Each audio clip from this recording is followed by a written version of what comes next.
Sans surprise, le chauvinisme a parlé, l'équipe de France passe au prochain tour. Après, le Sénégal vient d'apprendre une sale nouvelle concernant Mané. Place au dernier huitième de finale 100% européen entre l'Allemagne et la Suisse. Les amis, à vos commentaires et je compte sur vous pour lâcher votre meilleur pouce bleu. D'ailleurs, j'ai envie qu'on se fasse un objectif. Pourquoi pas atteindre les 3000 likes avant minuit ce soir. Merci à tous ceux qui le feront. L'équipe, j'espère que vous allez bien aujourd'hui, nouveau Actu Foot, jour J. Ce soir, le sélectionneur va annoncer la liste de l'équipe de France pour aller au Qatar avec vraisemblablement des surprises. Vous pouvez réagir dans les commentaires si vous arrivez sur la vidéo après l'événement au passage. Par contre, le nombre de forfaits devient réellement inquiétant. Au lendemain de la sortie sur blessure de Sadio Mané avec le Bayern, les médias rapportent qu'il ne pourra malheureusement pas porter les couleurs du Sénégal. L'hécatombe se poursuit. En tout cas, on sent que la Coupe du Monde approche à grands pas. D'autres sélections sont d'ores et déjà connues à l'image du Brésil, dont le statut de grand favori se confirme une fois de plus grâce au nom sur le papier. A noter que Dani Alves sera de la partie du haut de ses 39 ans. D'ailleurs, rien à voir, mais certains joueurs de renommée dans la même situation que lui viennent d'ajouter un nouveau trophée à leur palmarès. Le titre de première division pour Suarez avec Nacional en Uruguay, ou encore Chiellini et Gareth Bale, sacré champion de MLS avec Los Angeles FC au terme d'un scénario complètement dingue. Comme quoi les anciens sont pas totalement finito. Enfin bref, les derniers matchs de championnat avant la coupure de 6 semaines peuvent être intéressants pour tenter quelques pronos. Les amis, pour ceux qui n'ont pas encore fait le pas, via Betclic, vous avez la possibilité de débuter avec 100 € sur le premier pari avec le code LEXCITY. Alors n'hésitez pas. En étant toujours responsable, jouez dans la limite du raisonnable et il faut être majeur. La plus belle des compétitions a beau bientôt commencer, de nombreux fans dans le monde dénoncent toujours le pays organisateur pour des raisons bien connues. Pas plus tard que le week-end passé, le mur jaune du Borussia Dortmund envoyait un message clair sur le boycott de la Coupe du Monde. Presque tous les stades allemands ont rejoint le mouvement avec des mots / chiffres encore plus forts les uns que les autres. Je cite, 15 000 morts pour 5 760 minutes de football, honte à vous. Le magazine Bild résumait assez bien la 13e journée de championnat vue des tribunes. Le débat autour de l'attribution restera décidément infini. À juste titre. D'ailleurs, aussi étonnant que ça puisse paraître, l'un des hommes à l'initiative est sorti du silence. L'ancien patron de la FIFA, Sepp Blatter, vient de déclarer que le choix du Qatar était une erreur, que le football et la Coupe du Monde sont trop grands pour ça, ou la définition de cracher dans la soupe.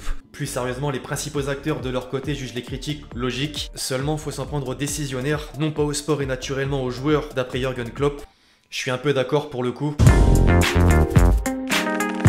Au-delà du boycott des supporters, les terrains de la Bundesliga offraient pas mal de spectacles au cours de ces derniers jours. Le Bayern s'est d'abord imposé sur la pelouse du Hertha Berlin grâce en partie à un doublé de Choupo-Moting. Le montage coiffure de Ronaldo Fenomeno 2002 est pas volé. Serge Gnabry encourage à sa manière. Après avoir repris la tête du classement, les Bavarois ont ensuite écrasé le Werder Bremen avec un triplet de l'auteur de la story justement. La belle épopée de l'Union Berlin s'arrête sur les Leverkusen. La bande à Moussa Diaby a été énervée à tel point d'infliger une manita carrément. D'où la présence de deux éléments dans l'équipe type de kicker. Au passage, les joueurs français se comptent en nombre avec Nkunku et Upamecano en plus. C'est beau de voir le drapeau tricolore s'élever à l'étranger.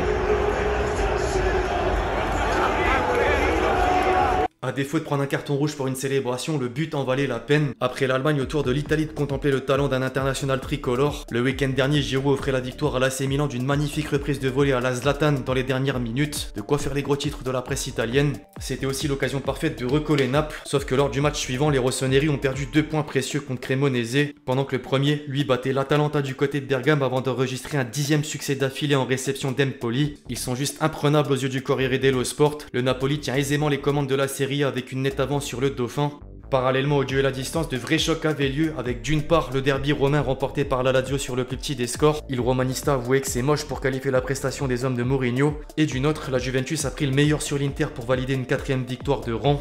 Rabiot encore buteur s'il vous plaît. Paris Saint-Germain. This is of course Paris Saint-Germain. En France, le tirage au sort des 8e de finale des compétitions européennes a porté bien plus que la Ligue 1, du moins pour le PSG. Difficilement victorieux à Lorient, le Parisien n'a quasiment pas évoqué la rencontre. Pourtant la veille, mon lance mettait la pression. C'est bizarre de dire ça mais bien véridique. En attestent les classements cumulés du journal L'Équipe. Les deux équipes se départagent les postes avec le meilleur joueur pour Neymar, le meilleur gardien pour Brice Samba et le meilleur entraîneur pour Franck Hez. C'est encore plus vrai avec le classement du championnat. Le Racing 2e devance le premier concurrent avec 5 longueurs. Marseille, Monaco et Lorient restent au marquage. Je pensais pas en venir à le dire mais merci Lille pour les travaux. Le LOSC et le Stade Rennais se sont neutralisés, c'était une aubaine. En parallèle, Marseille en profite également avec la victoire dans l'Olympico. C'est la rechute pour l'Olympique Lyonnais de Laurent Blanc et de Lacazette. L'OM, porté par Samuel Gigot, avait simplement les crocs et il était temps. La série noire prend fin. En dehors du haut de tableau, sinon le scénario à ne pas manquer concernait bien Ajaccio. Mené 2-0 à domicile par Strasbourg, les Ajacciens ont finalement renversé la tendance. Un incroyable scénario sur lequel corps ce matin revenaient à l'image de l'équipe. Pantaloni et 2 joueurs de son groupe accompagnaient le 11 type de la journée. Un mot au passage sur les stacks, décidément la valse des entraîneurs ne s'arrêtera pas. Bruno Hirl devient le 6e entraîneur mis à pied depuis le début de la saison. En parlant de coach, même à l'étranger ça bouge. Roland Lopetegui vient d'être nommé sur le banc de Wolverhampton. Il suit la nomination d'Unai Emery du côté d'Aston Villa. D'ailleurs, l'ancien parisien pouvait pas rêver mieux pour sa première. Malgré la titularisation de Cristiano Ronaldo, Manchester United s'est incliné sur la pousse des Villains.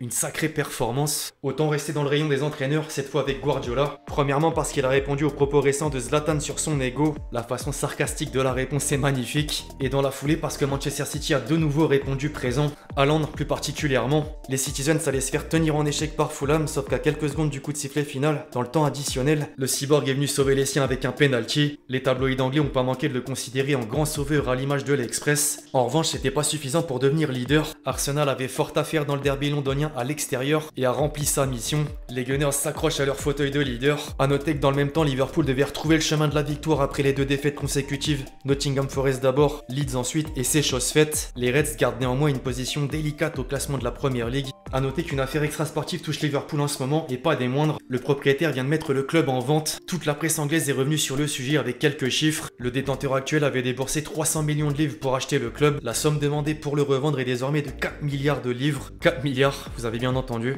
La plus-value sera gigantesque. À voir concernant l'avenir du club par contre.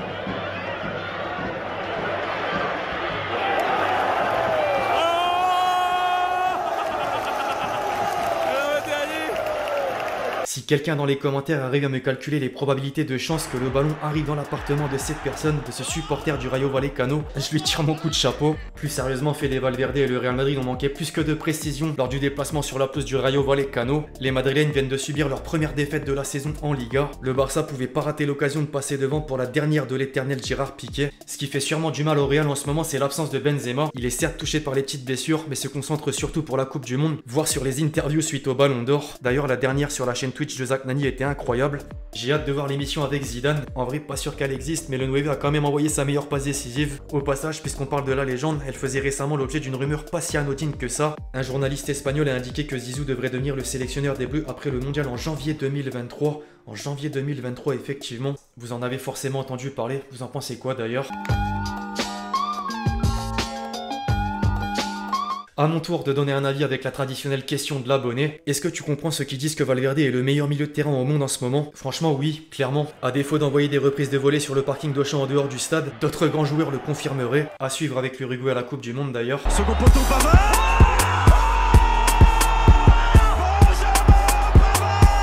Avant de clôturer la vidéo les amis, comme toujours on se fait plaisir avec les plus beaux buts du week-end et de la semaine au passage. Pode pegar a bola de forma bem longa, aí está a tentar. Ui, o que é que vai sair daqui? Bola na barra! Le centre de Tonali vers Giroud. Nouvelle chance de briller pour Tielemans.